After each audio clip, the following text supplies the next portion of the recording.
Explain Aristotle views on slavery. Slavery మీద Aristotle యొక్క అభిప్రాయము లేదా ఆయన యొక్క దృక్పథం ఏంటో అడిగాడు. సో, ఈ క్వెషన్ చాలా ఇంపార్టెంట్ ఇందులో నుంచి. మనకి ఈ యూనిట్ నుంచి మోస్ట్ ఇంపార్టెంట్ క్వెషన్‌లో ఇది చాలా చాలా ఇంపార్టెంట్. సో, స్లావరీ మీద ఆయన యొక్క ఆలోచనలేంటి? ఆయన అభిప్రాయాలేంటో వన్ బై వన్ నేర్చుకుందాం. ఓకేనా? చూడండి. Aristotle is one of the greatest thinkers the world has ever seen. ప్రపంచం చూసినటువంటి గొప్ప తత్వవేత్తల్లో ఒక వ్యక్తే అరిస్టాటిల్. సో, ఇందులో నో డౌట్ అట్ ఆల్. ఓకేనా? Next he had great admiration for the city state. ఇతన్ని సిటీ స్టేట్‌కి సంబంధించి ఒక గ్రేట్ అడ్మిరేషన్ ఈయన ఒక గ్రేట్ అడ్మిరేషన్‌ని కలిగి ఉన్నాడు సిటీ స్టేట్‌కి సంబంధించి. He thought far ahead of his times. ఆయన కాలంలో అనేక రకమైనటువంటి ఆలోచనలు, అనేక రకాలైన అభిప్రాయాలు వెల్లడి చేశాడు. But it supervising that the defended the most indefensible practice slavery.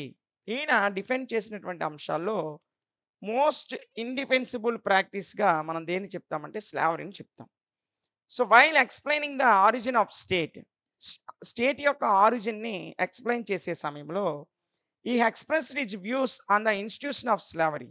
Slavery అనేటువంటి ఇన్‌స్టిట్యూషన్ మీద ఆయన తన యొక్క వ్యూస్‌ని ఎక్స్‌ప్రెస్ చేయడం జరిగింది.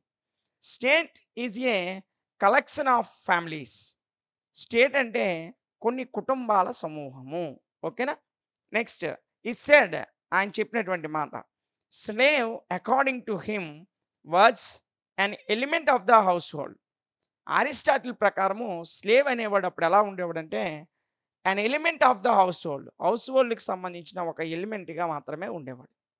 హి was an article of property and an instrument of action. Slave అనేవాడు, బానిస అనేవాడు he was an article of property. Property యొక్క ఒక ఆర్టికల్‌గా and an instrument of action.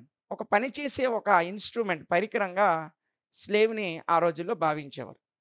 They understand reason but possesses no reason. He is a domestic animal, a mere cattle. ఇక్కడ ఆయన ఒక slaves అనేవారు పశువులు లాంటివారు. కాటిల్ అంటే పశువుల మంద. ఆ పశువుల మందలో ఒక డొమెస్టిక్ యానిమల్ లాంటి వాడు స్లేవు. అంటే బానిస ఆ విధంగా ఆ రోజుల్లో పరిగణించబడ్డాడని అరిస్టాటిల్ చెప్పాడు. ఈ విషయాలన్నీ ఎవరు చెప్పారంటే Aristotle. Property is a necessity for the growth and development of family. ఒక ఫ్యామిలీ అభివృద్ధి చెందాలన్నా, గ్రోత్ సాధించాలన్నా అవసరమైంది ఏంటంటే property. It is and 2 forms animate and inanimate. So, ఈ యొక్క ప్రాపర్టీ అనేది 2 ఫార్మ్స్‌లో ఉండేది. 2 ఫార్మ్స్‌లో ఉండేది. ఎన్ని ఫార్మ్స్‌లో? 2 ఫార్మ్స్‌లో ఉండేది. ఒకటేమో యానిమేట్, ఇంకొకటేమో inanimate. Chairs, benches, coats etcetera from the inanimate property while slaves constitute animate property.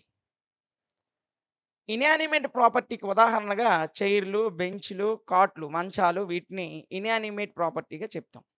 మరి యానిమేట్ ప్రాపర్టీగా దేన్ని చెప్తామంటే బానిసలు ఎవరైతే ఉన్నారో, స్లేవ్స్ ఎవరైతే ఉన్నారో వారిని యానిమేట్ ప్రాపర్టీగా చెప్తాం. What compass is the navigator slave is to a family. What compass is to the navigator slaves to a family. He was intended to provide more leisure and more services to his master.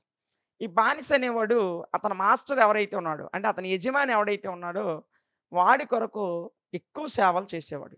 ఎంత దారుణం అంటే బానిసలకి సరిగ్గా నిద్రపోయే హక్కు గాని, సరిగ్గా తినే హక్కు గాని, సరైనటువంటి ఆరోగ్య సౌకర్యాలు పొందే హక్కులు గాని ఉండేవి కాదు. కేవలం యజమాని అభివృద్ధి కొరకు 24 గంటలు కష్టపడుతూనే ఉండేవారు ప్రాచీన కాలంలో. చూడండి. A good music could not be produced without a good orchestra. So, also good life was not possible without slaves. ఆ రోజుల్లో ప్రజల యొక్క అభిప్రాయం ఎలాగుండేదంటే, a good music could not be produced without a good orchestra. ఒక మంచి orchestra లేకుండా ఏ విధంగా అయితే ఒక మంచి మ్యూజిక్ అనేది ప్రొడ్యూస్ అవ్వదో, also good life was not possible without slaves. ఒక మంచి జీవితం కూడా స్లేవ్స్ లేకుండా, బానిసలు లేకుండా పాసిబుల్ అవ్వదు. అంటే ఒక మంచి ఆర్కెస్ట్రా లేకుండా మంచి సంగీతం ఏ విధంగా ప్రొడ్యూస్ అవ్వదో, బానిసలు లేకుండా ఒక మంచి జీవితం అనేది పాసిబుల్ అవ్వదు అనేటువంటి విధానంలో ఆ రోజు ప్రజలుండేవారు. Thus the institution of slavery was a necessity for the very existence of institution of family. ఒక కుటుంబ వ్యవస్థలో ఆనాటి గ్రీకుల కాలంలో ఒక కుటుంబ వ్యవస్థకి అతి ప్రధాన అవసరాల్లో ఈ స్లావరీ అనేది ఒక ప్రధానమైన వ్యవస్థగా, బానిస వ్యవస్థ అనేది అప్పుడు మానవ జీవితంలో ప్రతి ఒక్క ఫ్యామిలీకి కూడా అది ఒక ఇన్‌స్టిట్యూషన్. అంటే కుటుంబ వ్యవస్థలో స్లావరీ అనేది ఒక భాగం అయిపోయింది. అంటే ప్రతి కుటుంబానికి ఒక బానిస ఉండాలి అనేటువంటి. ఇప్పుడు మనము ప్రతి వ్యక్తికి ఒక ఫోన్ అని ఎలాగ ఉంచుకుంటున్నామో, అలా అప్పుడు ఒక ప్రతి కుటుంబానికి ఒక కనీసం ఒక బానిసైనా ఉండేవాడు. ఓకేనా? By nature slave was not his own man. So, ఎప్పుడు కూడా స్లేవ్ అనేవాడు తనకు తానుగా ఏ విధంగా ఆలోచించుకునేవాడు కాదు. He was a domestic animal, a mere cattle, a bit of animate property, an instrument of action. ఆ రోజుల్లో బానిసని ఏ విధంగా చూసేవారంటే ఒక డొమెస్టిక్ యానిమల్‌గా, అంటే ఒక పెంచుకునే జంతువులాగా చూసేవారు. అన్ ఇన్‌స్ట్రుమెంట్ ఆఫ్ యాక్షన్, పని చేయడానికి ఉపయోగపడే ఒక పరికరంలాగా. అన్ యానిమేట్ ప్రాపర్టీ, అంటే ప్రాణంతో ఉన్నటువంటి ఒక వస్తువులాగా చూసుకునేవారు. So, he was useful for action then for production. ఇతన్ని ప్రొడక్షన్‌లో ఉపయోగించుకునేవారు. అంటే వ్యవసాయ పనులైతే వ్యవసాయ పనులు, లేదంటే ఇంట్లో పనులైతే ఇంట్లో పనులు. ఇలా ఒక ప్రొడక్షన్‌లో యాక్షన్‌కి ఈ యొక్క స్లావరీని అంటే బానిసత్వాన్ని ఉపయోగించుకునేవారు. He was a total dependent. ఖచ్చితంగా బానిస అనేవాడు మాస్టర్ మీద డిపెండ్ అయ్యి ఉండేవాడు. అందుకే అన్ని అంశాల్లో కూడా ఇతను టోటల్ డిపెండెంట్‌గా, స్లేవ్ ఎవరైతే ఉన్నారో ఆయన టోటల్ డిపెండెంట్‌గా ఉండేవారు. ఫ్రాన్స్‌లో 1791 బానిసత్వం రద్దవడానికి ముందు ఒక స్త్రీ తన ఇద్దరు పిల్లల్ని ఇద్దరు వేరు వేరు వ్యక్తులకి అమ్మేస్తది బానిసత్వానికి. ఆమెను వేరే వాళ్ళు బానిస కింద కొనుక్కుంటారు. అంటే ఒక తల్లి, ఇద్దరు పిల్లలు వేరు వేరు అధికారుల దగ్గర బానిసలుగా వేరు వేరు ప్రాంతాలకు వెళ్ళిపోతారు. ఆ కథను మనం చదువుతున్నప్పుడు ఒకసారి ఇమాజినేషన్ చేయండి. బానిసలు ఎంత బాధాకరమో. తల్లి ఒక ఇంటికి బానిసగా, కొడుకు ఒక ఇంటికి బానిసగా, కూతురు ఒక ఇంటికి బానిసగా అమ్మివేయబడితే వాళ్ళు మరలా జీవితంలో ఎప్పుడు కలుసుకోలేరు. వేరు వేరు ప్రాంతాలకు బానిసలుగా అమ్మివేయబడ్డారు. అలాంటి భయంకరమైనటువంటి స్థితులు ఉండేవి. బానిస వ్యవస్థ ఇదే భూమి మీద గ్రీస్ లాంటి చాలా ప్రాచీన దేశాల్లో కనిపిస్తుంది. ఓకేనా? ఇక్కడ చూడండి, కాజెస్, అసలు ఈ బానిస వ్యవస్థకు గల కారణాలేంటి? లేకపోతే దీనికి సంబంధించిన అంశాలేంటంటే, దీనికి ఈయన అరిస్టాటిల్ చెప్పినటువంటి విధానం ఒకసారి చూసినట్లయితే, ఈ supported the institution of property from many points of view. ఈయన అనేక కోణాల్లో ఇన్‌స్టిట్యూషన్ యాస్ ఎ ప్రాపర్టీ, ఆ ప్రాపర్టీని ఒక ఇన్‌స్టిట్యూషన్‌గా సపోర్ట్ చేశాడు. దానికి కొన్ని కారణాలు కింద ఇవ్వబడ్డాయి. ఆ కారణాలేంటో ఒకసారి చూద్దాం. ఓకేనా? ఫస్ట్ వన్ వచ్చేసి natural institution. Slavery was a natural and a necessary institution. ఆ కాలంలో బానిసత్వం అనేది ఒక సాధారణమైన, ఒక అత్యవసరమైనటువంటి, అంటే అవసరమైనటువంటి ఒక ఇన్‌స్టిట్యూషన్. ప్రతి ఒక్కరికి బానిసలు కావాలి పనులు చేయడానికి. అందుకే అప్పుడది ఒక నెసెసరీ ఇన్‌స్టిట్యూషన్ గాను, ఒక నేచురల్ ఇన్‌స్టిట్యూషన్ గాను ఆ కాలంలో ఉండేది బానిసత్వం అనేది. But nature men were unequal. అక్కడ మనుషులందరూ కూడా సమానం కాదు ఆ రోజుల్లో. Some were free men and while others were slaves. కొంతమంది వ్యక్తులు ఫ్రీ మెన్‌గా ఉంటే, అంటే స్వేచ్ఛ కలిగిన వ్యక్తులుగా ఉంటే, కొంతమంది బానిసలుగా ఉండేవారు. From the hours of their birth some there marked out for subjections, others for rule. కొంతమంది పుట్టుకతోనే బానిసత్వం కోసం ఏర్పాటు చేయబడితే, కొంతమంది రూల్ పరిపాలించడానికి ఏర్పాటు చేయబడినవారు. So, the former stood for mental strength. ఇక్కడ మెంటల్ స్ట్రెంగ్త్ అనేది చాలా ప్రధానమైనటువంటి అంశంగా చెప్పుకోవచ్చు. అంటే బానిసలకి మెంటల్ స్ట్రెంగ్త్ అవసరం. అదే విధంగా ఫ్రీ మెన్‌కి కూడా మెంటల్ స్ట్రెంగ్త్ అనేది అవసరం. They were masters. ఈ ఫార్మర్ ఫార్మర్స్ ఎవరైతే ఉన్నారో వాళ్ళకి మెంటల్ స్ట్రెంగ్త్ అవసరం. ఎందుకంటే ముఖ్యంగా వాళ్ళే యజమానులుగా ఉండేవారు. ఈ బానిసలకి యజమానులుగా వాళ్ళే ఉండేవారు. The latter stood for physical strength. ఇక్కడ బానిసలకి ఫిజికల్ స్ట్రెంగ్త్ అవసరం. They were slaves. ఎందుకంటే వారు బానిసలు. పని చేయాలి కదా! అందుకే వాళ్ళకి ఫిజికల్ స్ట్రెంగ్త్ కావాలి. యజమానులకి మెంటల్ స్ట్రెంగ్త్ కావాలి. ఓకేనా? Both were necessary for the success of family system. ఆ కాలంలో ఒక ఫ్యామిలీ సిస్టమ్ సక్సెస్ కావాలంటే ఫార్మరు, లాటరు ఇద్దరు కూడా. ఇక్కడ ఫార్మర్ అంటే ముందు వ్యక్తి, లాటర్ అంటే తర్వాత వ్యక్తి. ఆ ముందు వ్యక్తి ఎవరంటే ఫ్రీమెన్.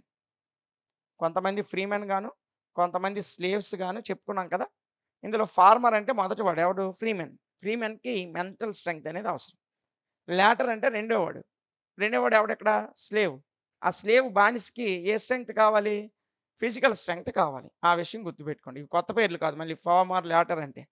ఫార్మర్ అంటే మొదటి వ్యక్తి. మనం డిస్కస్ చేసిన ఇద్దరిలో మొదటి వ్యక్తి ఫార్మర్.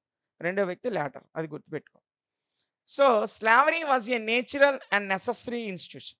ఒక ఫ్యామిలీ సిస్టమ్ సక్సెస్ అవ్వడానికి ఫార్మర్ అండ్ లాటర్ అంటే ఫ్రీమెన్, స్లేవ్ ఇద్దరు ఇంపార్టెంటే. వాళ్ళిద్దరూ కలిపి ముఖ్యంగా స్లావరీ అనేవాడు ఈ ఇన్‌స్టిట్యూషన్‌కి, ఫ్యామిలీ ఇన్‌స్టిట్యూషన్‌కి నేచురల్ మరియు నెసెసరీ అంటే అవసరమైనటువంటి వ్యక్తి. బానిసత్వం అనేది ఆ రోజుల్లో ప్రతి కుటుంబ వ్యవస్థ సక్సెస్ అవ్వడానికి ప్రతి బానిస అవసరం. ఎందుకంటే ఆయా పనులు బానిసలే చేసేవారు కాబట్టి. ఓకేనా? Rule of nature. Aristotle said that the nature itself is governed by the rule of subordination. Subordination యొక్క రూల్‌కు అనుగుణంగా నేచర్ తనకు తానుగా పరిపాలించబడేది. అంటే ప్రకృతిలో ఎవరికి వాళ్ళు పరిపాలనాకరంగా ఉండేవారు. Saul rules the body and the mind rules the appetite. ఆత్మ అనేది బాడీని రూల్ చేస్తే, మైండ్ అనేది అపటైట్‌ని రూల్ చేసేది. అంటే ఎవరికి వాళ్ళు, వాళ్ళ ఫిజికల్‌గా వాళ్ళకు అనుగుణంగా వాళ్ళ యొక్క రూల్ ఆఫ్ సబార్డినేషన్‌కి అనుగుణంగా ఇట్‌సెల్ఫ్ ప్రతి వ్యక్తి నేచర్ అనేది అంటే సహజసిద్ధంగా మనుషులు తమకు తాముగా పరిపాలించబడేవారు. అంటే తమకు తాముగానే నిర్ణయాలు తీసుకునేవారు. ఇందులో సౌల్ అంటే ఆత్మ. ఆత్మ రూల్స్ ద బాడీ మొత్తం శరీరాన్ని పరిపాలిస్తే ద మైండ్ మనస్సు అనేది రూల్స్ ద అపటైట్ అపటైట్‌ని రూల్ చేసేది. Slaves differed from other men as the soul differed from the body to body. ఓ మనిషికి ఆత్మ ఏ విధంగా వేరేగా ఉంటుందో, మనుషుల నుంచి బానిసలు కూడా అదే విధంగా వేరుగా ఉండేవారు. They had no rational soul. వాళ్ళకంటూ ఒక రేషనల్ సోల్ ఉండేది కాదు. They should be ruled by a master. వాళ్ళకు ప్రత్యేకంగా వాళ్ళకు వాళ్ళుగా ఆలోచనలు చేసుకునేవారు కాదు. బానిస అంటే ఈ పని చేయాలి. రోజు అదే పనిలో ఉండేవారు. అందుకే వాళ్ళు వాళ్ళ యొక్క యజమాని చేత పరిపాలించబడేవారు. So, Aristotle argued that it was the interest of slaves themselves that they should obey their master.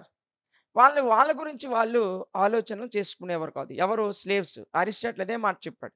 వాళ్ళు ఎప్పుడూ కూడా they should obey their master. వాళ్ళ మాస్టర్‌కి వాళ్ళ యజమాని ఎవరైతే ఉన్నారో ఆయనకి ఒబే కలిగి అంటే విధేయత కలిగి ఉండేవారు. ఆయన కింద వాళ్ళు లోబడి ఉండేవారు.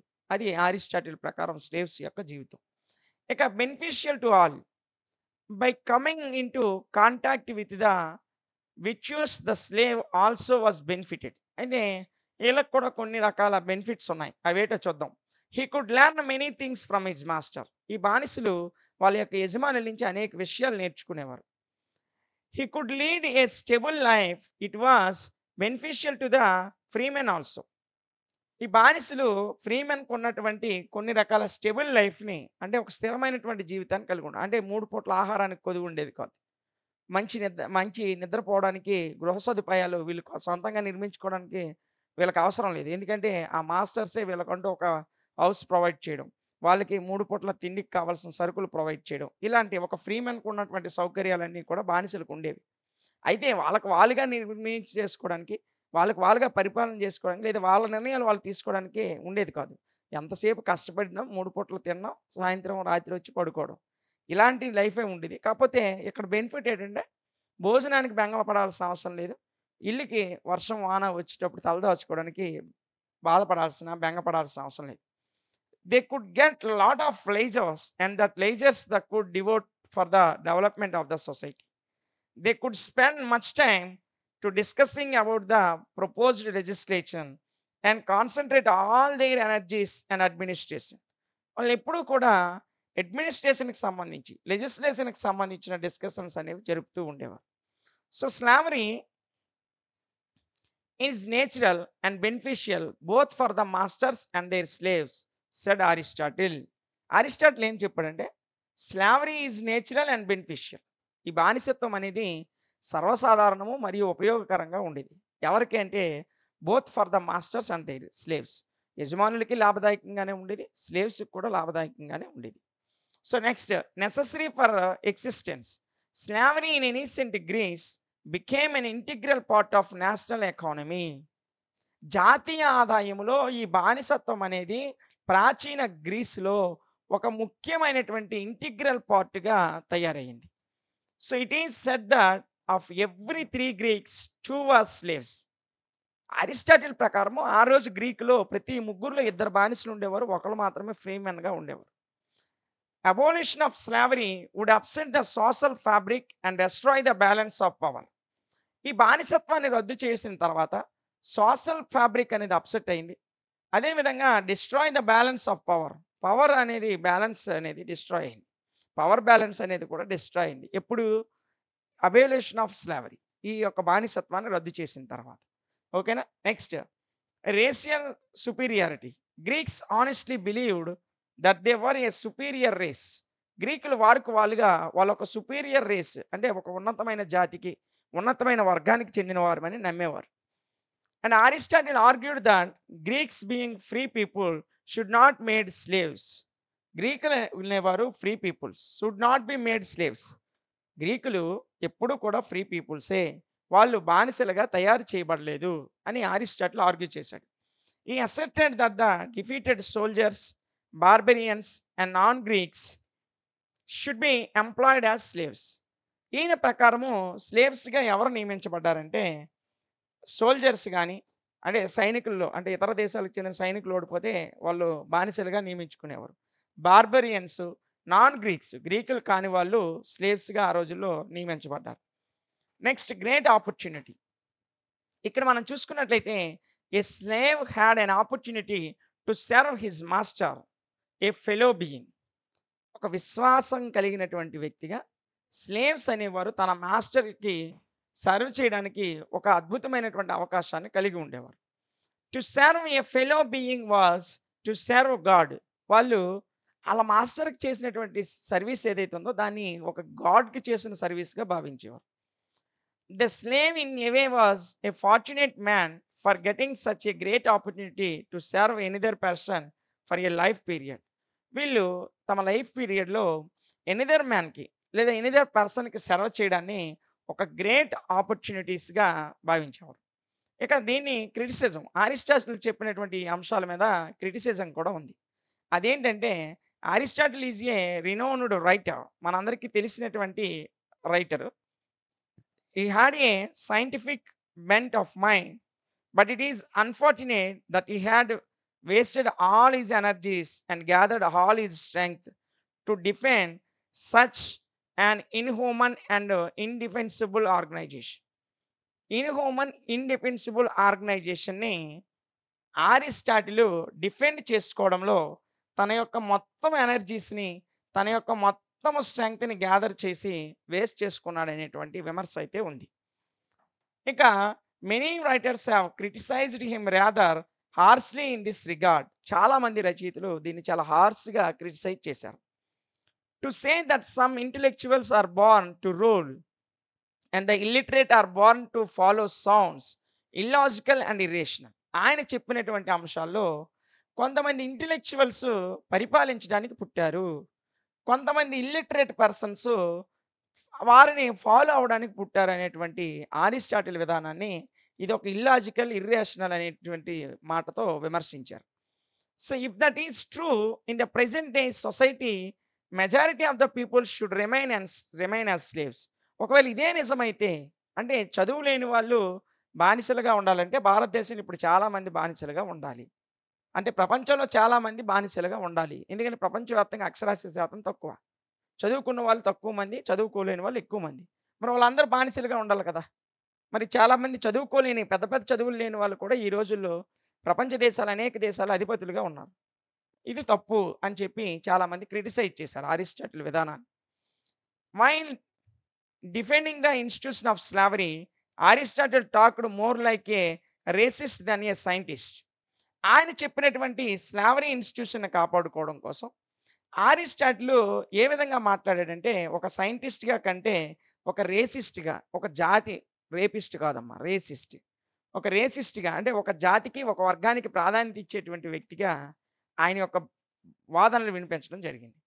There is some justification in arguing that prisoners of war should be made slaves, but it's meaningless. Arist asserted that Greeks should not be made slaves for a reason that they were free and intelligent people. గ్రీకులు ఎప్పుడు కూడా బానిసలు కాదు. వాళ్ళు free and intelligent people. చాలా స్వేచ్ఛగా, తెలివైనటువంటి వ్యక్తులుగా ఉండేవారు. సో, వాళ్ళు ఏ విధంగా స్లేవ్స్‌గా తయారు కాబడలేదు అనేటువంటి ఈ యొక్క అరిస్టాటిల్ యొక్క విధానాలకి కొంతమంది రైటర్స్ క్రిటిసైజ్ చేయడం జరిగింది. ఓకేనా?